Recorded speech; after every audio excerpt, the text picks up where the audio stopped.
Temos aqui NQI.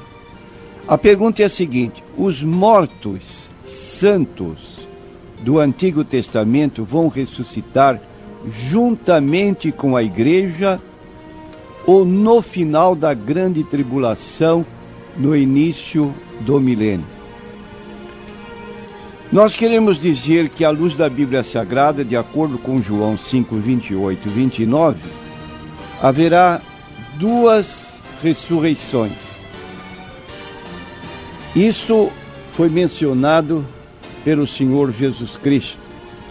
Ele disse a ressurreição para a vida e a ressurreição para a condenação. Não vos maravilheis disto, porque vem a hora em que todos os que estão nos sepulcros ouvirão a sua voz, e os que fizerem o bem sairão para a ressurreição da vida, e os que fizerem o mal para a ressurreição da condenação. Então nós, respondendo à pergunta, dizemos que os santos do Antigo Testamento farão parte da primeira ressurreição, porque será a ressurreição dos justos, não justos no sentido de pessoas que não pecam, mas pessoas que posicionalmente estão como impecáveis aos olhos de Deus, dado que receberam a justificação pela fé. Romanos capítulo 8, versículo 1, nós lemos: nenhuma condenação há para os que estão em Cristo Jesus. Os santos do Antigo Testamento foram salvos pela sua expectativa com relação à vinda de Cristo, como Simeão o fez quando pegou nos braços o menino Jesus.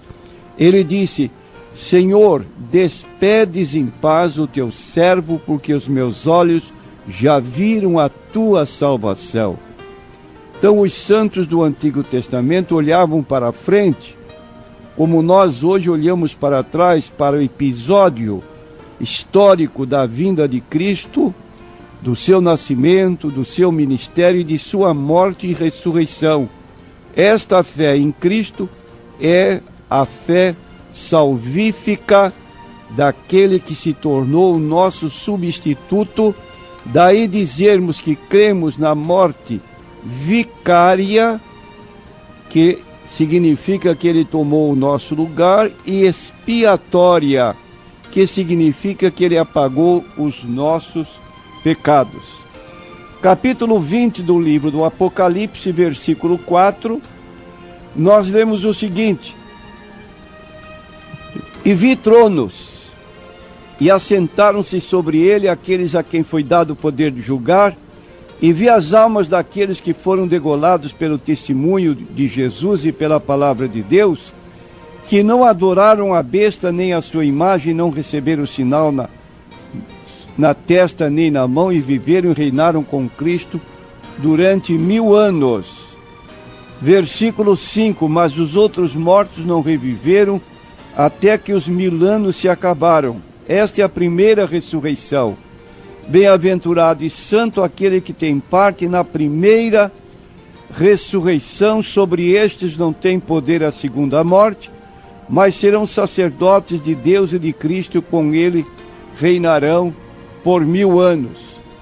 Quando nós dizemos que os santos do Antigo Testamento integrarão o arrebatamento com a igreja, nos lembramos do livro de Hebreus, que descreve o heroísmo de certos homens do passado que findaram a carreira sem alcançar ou sem ver a conclusão das promessas feitas, os quais pela fé venceram reinos, praticaram a justiça, alcançaram promessas, fecharam as bocas dos leões, apagaram a força do fogo, escaparam do fio da espada, da fraqueza tiraram forças, na batalha se esforçaram, puseram em fuga os exércitos dos estranhos, as mulheres receberam pela ressurreição os seus mortos, uns foram torturados, não aceitando o seu livramento para alcançarem uma melhor ressurreição. Outros experimentaram escárnios e açoites e até cadeias e prisões. Foram apedrejados, cerrados, tentados, mortos ao fio da espada. Andaram vestidos de peles de ovelhas e de cabras, desamparados, aflitos e maltratados, dos quais o mundo não era digno, errantes pelos desertos e montes e pelas covas e cavernas da terra. E todos estes, tendo tido testemunho pela fé, não alcançaram a promessa. Então aqui estão relatos de pessoas do Antigo Testamento, como também dos tempos iniciais do cristianismo, que morreram e fazem parte, então, do arrebatamento da igreja, conforme nós lemos em 1 Coríntios, capítulo 15, 51 em diante, quando o apóstolo Paulo fala desse evento que um dia se dará, mas cuja data não sabemos. Eis que vos digo um mistério: na verdade nem todos dormiremos, mas todos seremos transformados, num momento, num abrir e fechar de olhos, ante a última trombeta, porque a trombeta soará e os mortos ressuscitarão incorruptíveis, e nós seremos transformados. Porque convém que isto que é corruptível se revista da incorruptibilidade, e que isto que é mortal se revista da imortalidade. Então aqui está a primeira ressurreição, chamada ressurreição dos justos, incluindo aqueles que faziam parte do Antigo Testamento. E aí começa a grande tribulação. Fim da grande tribulação, então Cristo retorna com a sua igreja, a igreja glorificada. Se travará a batalha do Armagedom, quando o diabo será finalmente preso, lançado no poço do abismo. Apocalipse 20, versículos 2 e 3. E a igreja reinará aqui na terra, juntamente com os santos do Antigo Testamento. E por fim a ressurreição, chamada a última, que é a ressurreição da condenação. Capítulo 20, versículos 11 do Apocalipse. Vi um grande trono branco e o que estava sentado sobre ele, de cuja presença fugiu a terra e o céu, e não se achou lugar para eles, e vi os mortos, grandes e pequenos, que estavam diante do trono, e abriram-se os livros, e abriu-se outro livro, que é o livro da vida, e foram julgados segundo as suas obras.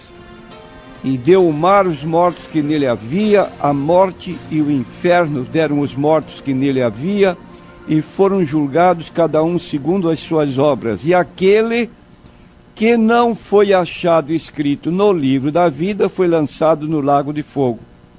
Eu quero dizer que este versículo 14, a morte e o inferno, encerra aqui uma figura de metonímia.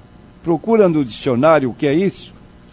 Indica o conteúdo pelo continente. Morte e inferno significa os que estão nos sepulcros, cujas almas estão no Hades, vão sair do Hades para se juntar aos seus corpos, não tendo o nome no livro da vida, serão jogados no lago de fogo. E aquele que não foi achado escrito no livro da vida foi lançado no lago de fogo, reiterando o que está dito no versículo 14. Então aí estão duas situações distintas. para os justificados pela fé em Cristo, tanto do Antigo Testamento quanto do Novo, e para os que rejeitaram a Cristo, então, uma situação final.